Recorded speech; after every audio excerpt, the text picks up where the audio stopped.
Hannaford supermarket store in Gardiner is reopening next Wednesday. It has been closed since it was flooded in mid-December during the devastating storm and flooding that affected much of Maine. At one point, water inside the store was up to the rafters, and there was significant water damage throughout.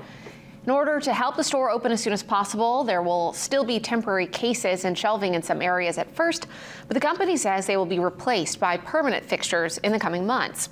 As part of the reopening, Hannaford is donating $5,000 to two local food pantries that serve the Gardiner community, Faith Food Pantry and Gardiner Food Pantry. Each pantry will receive $2,500 in Hannaford gift cards to support their hunger relief efforts.